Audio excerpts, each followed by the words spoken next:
Is Japan actually safe? Let's talk about it. Um, I have been solo traveling to Japan from the US for over a decade. Um, Non consecutively, altogether, I've probably spent over a year there, specifically in Tokyo.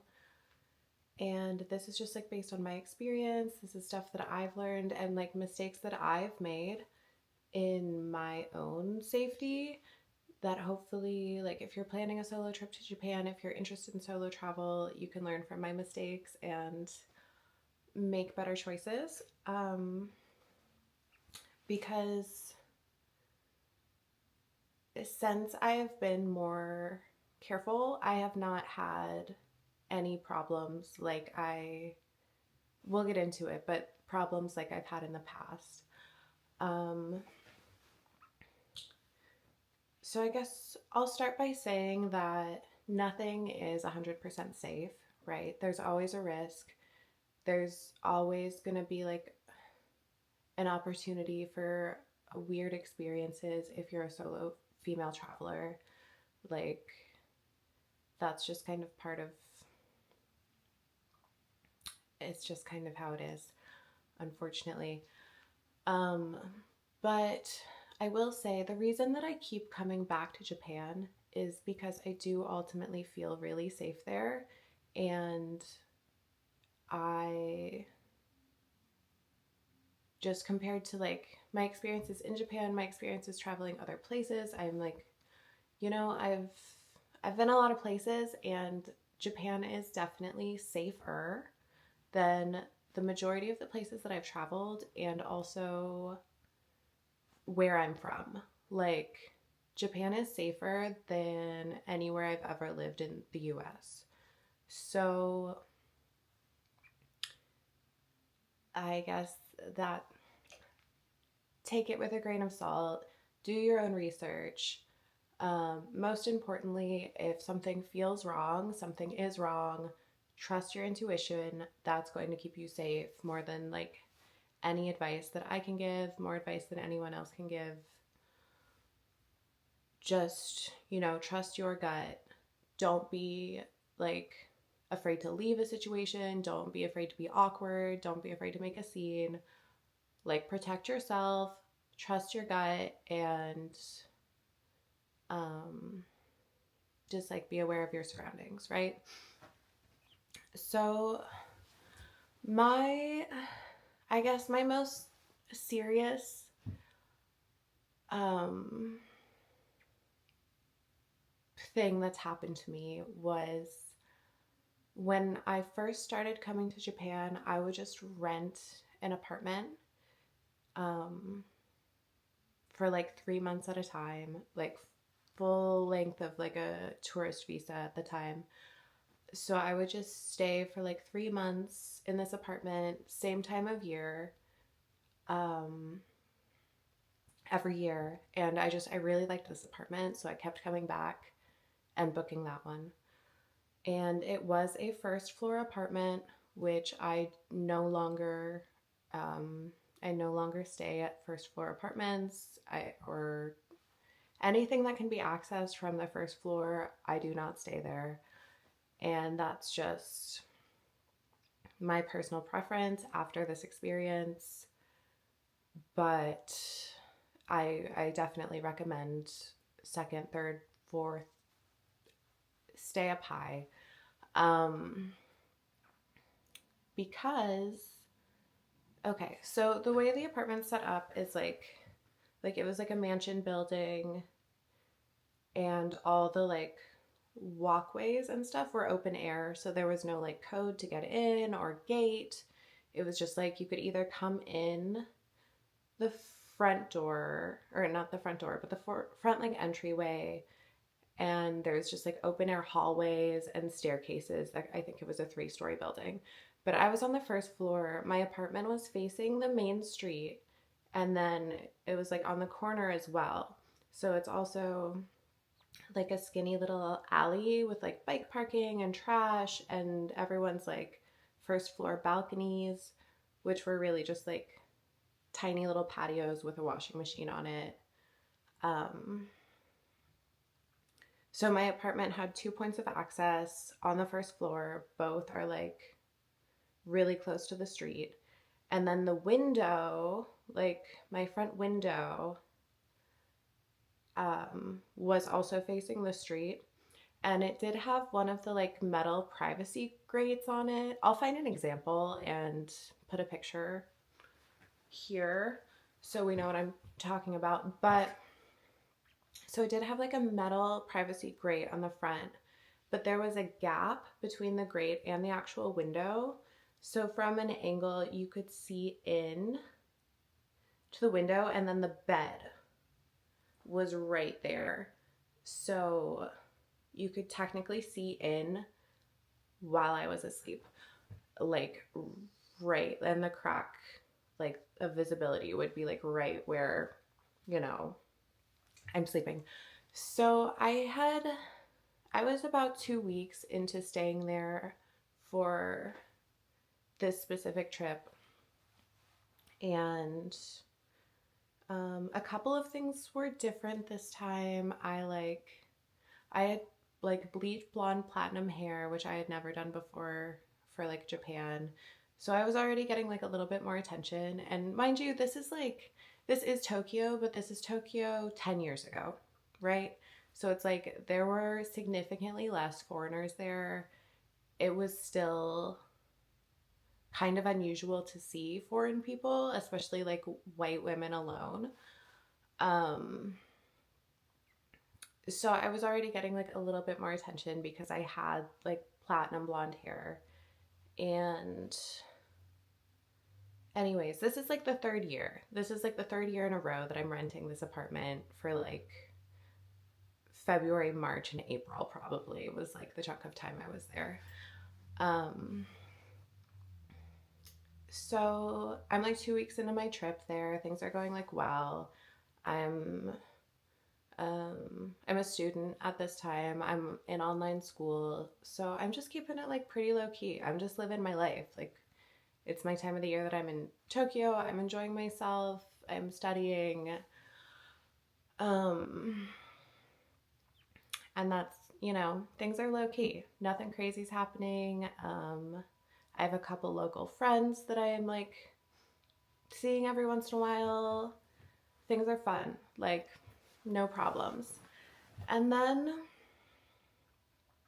one night I'm sleeping in the bed. And okay, so outside the window as well, there's like a street light.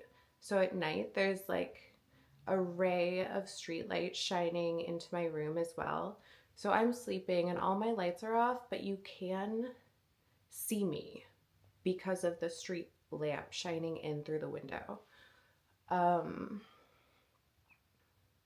so I'm asleep and I wake up because I can smell someone smoking a cigarette. So I wake up and I immediately lock eyes with a man standing outside the apartment just at the perfect angle where he can see in through the gap with the metal grate.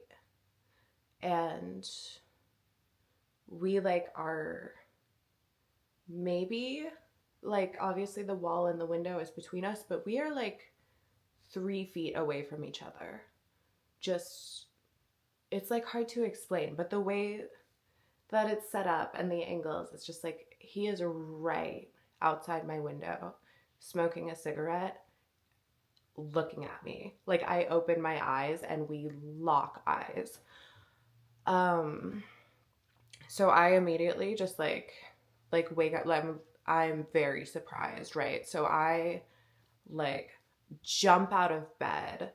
I I think I'm on the floor. Like I get off the bed. I'm like on the floor hiding basically. Like I'm just like, what the fuck? Like, um, and I just like sit for a moment, honest, like I'm very panicked. I'm like panicked just thinking about it. But,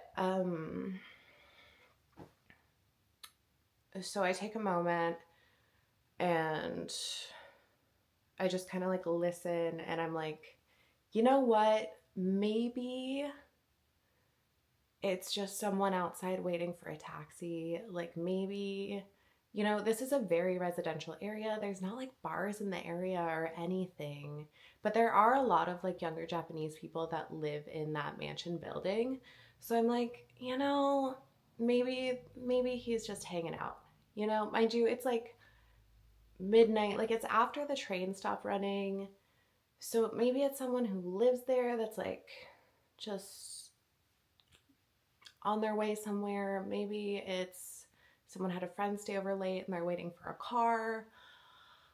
Um, so I take a moment and I am, mind you, another thing about this apartment that I would not put up with today is the patio door was like, had kind of like an accordion closure.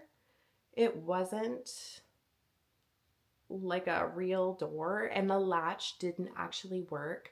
So I could like close it and it would mostly stay closed, but this door did not lock. So I'm like, fuck. You know what I mean? And also because this was like a short-term rental, it's like you never know who's stayed there before and like knows like the quirks of the building or things like that. So I'm like, oh, like I know that like this person could just come inside my apartment if they knew that the door was unlatched and they wanted to. You know what I mean? So I'm just like, fuck. But I just like listen and I wait for a minute and I'm like, okay, like maybe he's like done smoking now and he's left. So I go from like the end of the bed and open my back patio door and just kind of like look around the corner into the alley towards like the street where he was standing. And I'll like never get the image out of my head, but he is standing at the entrance of the alleyway facing me. And he's just standing with his head down, looking at the ground, just standing, perfectly centered in this little alleyway with the streetlight shining down on him. So he's all cast in shadow and he's just standing. And I, at that point, I'm like, okay, like, uh-oh. And I'm still trying to give like the benefit of the doubt because I'm like, I don't want this to actually be happening, right? So I'm like, you know what? Maybe, you know, people are a little socially awkward here. Maybe he's just, maybe this is a little bow. Maybe he's sorry for disturbing me. Maybe he's sorry for scaring me. And he just, you know, maybe he's surprised too. So I go back in my apartment and I am just like sit quietly and I'm texting like one of my local Japanese friends and I'm like, can you please like call the police for me? Like, oh, like I'm so sorry. I don't want to be like a burden, but also like I can't speak Japanese at this point. I don't know what to do. Like, please, oh please.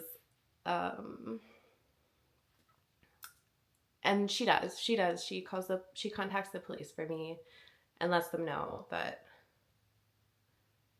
just to keep an eye on the area, because obviously like a crime hasn't actually been committed. It's just like so far like this is like could just be like kind of an awkward moment of living in a crowded city. You know what I mean? Like it's really hard to say. It's still hard to say, and I still don't like 100% know either way. Like I don't know if this was a random occurrence or something that was like with malicious intent, or if it was just someone like tipsy smoking a cigarette waiting for a car that was just as surprised to like see a scared girl through like the crack in the window as I was to see someone smoking a cigarette out there. You know what I mean? Like, so we don't know. It's an unsolved mystery. I did contact my apartment management right after that like the next day. Eventually it was like light outside and I left and contacted my apartment manager, and um I did move. I think I had like 2 more weeks of that trip, and I did move to another apartment on the other side of the city. That was on the second or third floor. So I felt much safer. I finished my trip. It was all fine. Luckily, the management was super understanding and they didn't charge me to move, and actually like hooked me up with a nicer place, which was really nice. It was really nice of them. They were so understanding. Um, so that's probably like the number one thing that stands out when I think about safety in Japan. I do think about that. And now I always, always, always stay not on the first floor. I won't stay at the first floor. I prefer apartment buildings or, places where there's more people. I don't like staying in houses. Um, I think there's just like safety in numbers and there's safety in being around other people. So that's one of my like recommendations for staying safe. Don't stay on the first floor. Um, Another thing that I used to do that I don't do anymore since this happened, just because this experience did get me thinking more about safety, right? So I also used to do like late night combini runs, just like 2 a.m. I'm hungry. I'm going to walk to the Family Mart that is right across the street from where I'm staying and buy one ice cream. And now in hindsight, and other people have talked about this too, it's like now if I have to do like the late night run for snacks or whatever, I won't go to the closest store to where I'm staying. Like I'll switch things up. I won't always go to the same place. I'll walk like a couple blocks either direction. I'll find what I'm looking for, not at the place that's closest to where I'm staying, especially getting something like ice cream. So, anyone working at the store or anyone in the store paying attention or just, around, they're going to see that you're buying something to go that needs to get like either eaten or taken home really quickly. And if you're just buying like one portion, you're probably alone, right? So stuff like that is like good to be intentional about. It's just like honestly good safety tips no matter where you are, but I think it's just good to be mindful um, in Japan specifically, because I think the most likely problem that you will have as a solo female traveler is with like being followed or being like stalked in some way. Um, Another thing that I do is I no longer consistently stay at the same rental or in the same area. So um, I just try to switch things up. If I've posted about a location, I'm no longer there and I'm not going to be staying there again. So that's another thing that I do differently now. What else? Busy trains. I will not take the train at rush hour. Um, I'm sure you guys know why.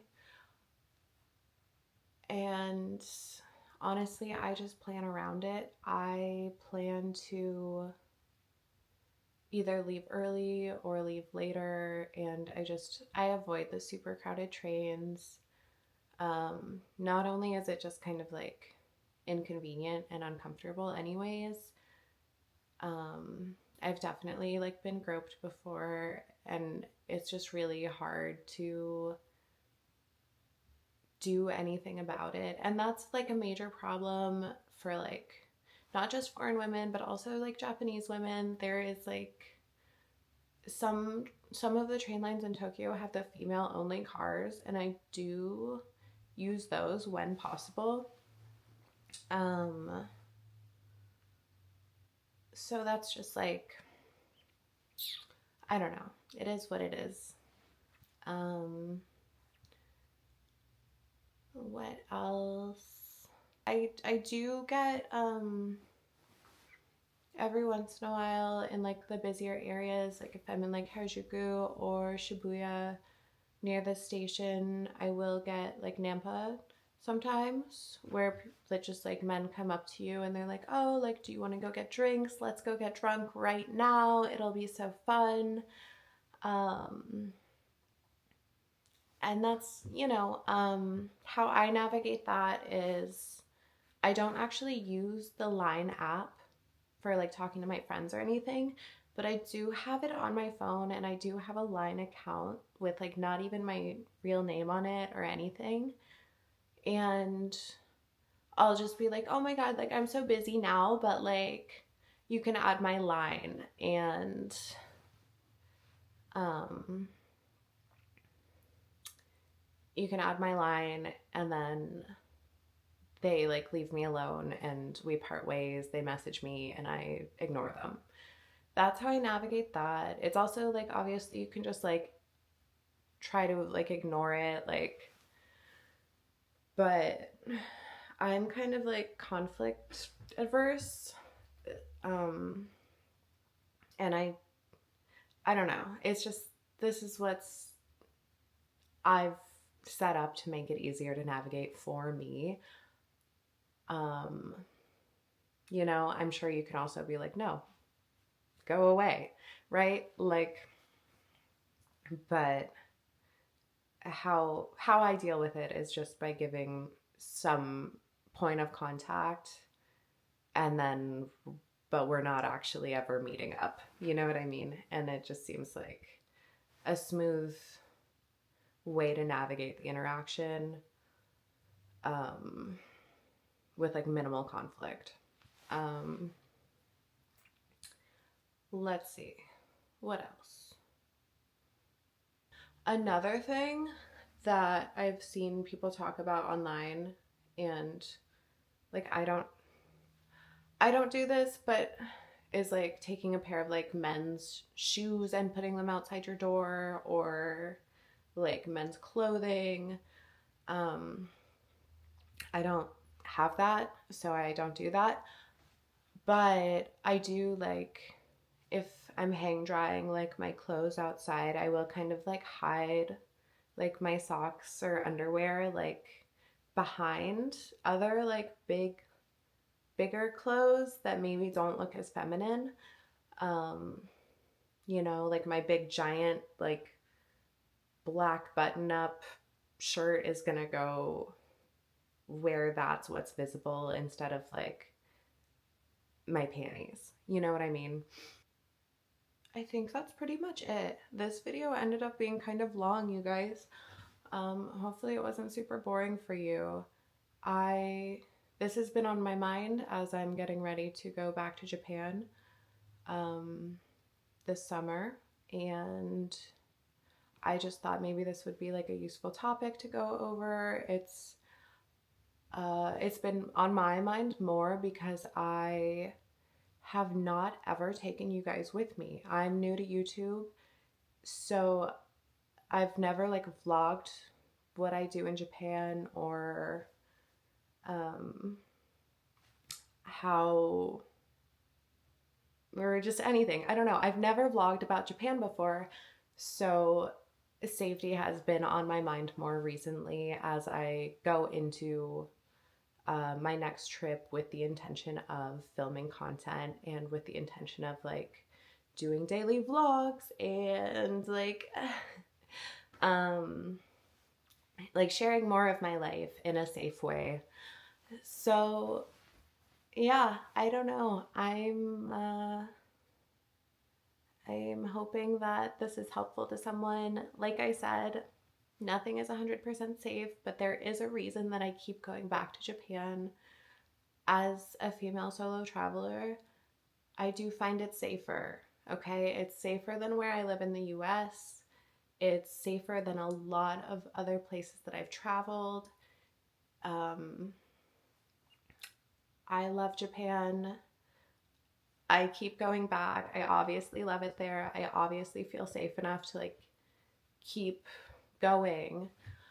But, you know, just be aware of your surroundings, trust your gut. Like, don't stay on the first floor. Um, don't just shop at the convenience store, like right next to where you're staying. And, like, obviously get like single portions of everything. Um, don't hang like super feminine clothing on your clothing rack where it's visible. Um, have a plan if you get Nampa for like how you want to navigate that, and probably avoid the trains at rush hour. And those are my tips. I think that's pretty much it. um yeah. Okay. Yay. Thank you guys so much. I am really, really looking forward to filming some Japan content for you. Um, if you've watched this far, I'm going to assume that Japan is an interest of yours. Um, so stay tuned. There's going to be a bunch of fun stuff coming. I don't know. I think my next big video, I'm really excited about this. My next big video is going to be only eating at the convenience store for 2 weeks, right? Is that too much? I don't know. I've seen like a bunch of other like convenience store like challenges or whatever, um, but only just like 24 hours or like 2 days. But like, what if I did 2 weeks? Is that too much? I don't know. I don't know. That's what I'm thinking. Also, Monchichi is not mic'd up. I've just been pretending. But she is really cute. So let's take a moment for Monchichi. Should we get it?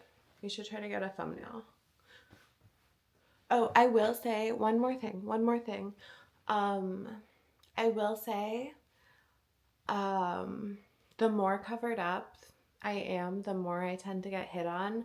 But usually, when people see how heavily tattooed I am, they lose interest pretty fast. So, that is one perk of being like heavily tattooed in Japan, is I don't think I get like the average Nampa experience. Like I see people like check me out and then come up to me and then like get closer and like see my hand and then they're like, uh, never mind. So that is one, maybe the only benefit of being like pretty heavily tattooed in Japan.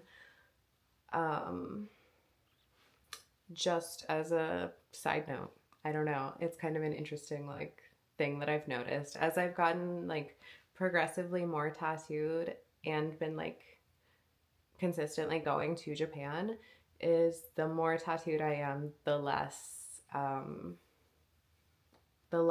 men have been trying to talk to me. And also maybe that's just like I'm getting older as well. You know, when I started going, I think I was like, I think the first time I went, I was 21. Um, so maybe, I don't know. I don't know if that, I don't know what has to do with what, but those are my observations.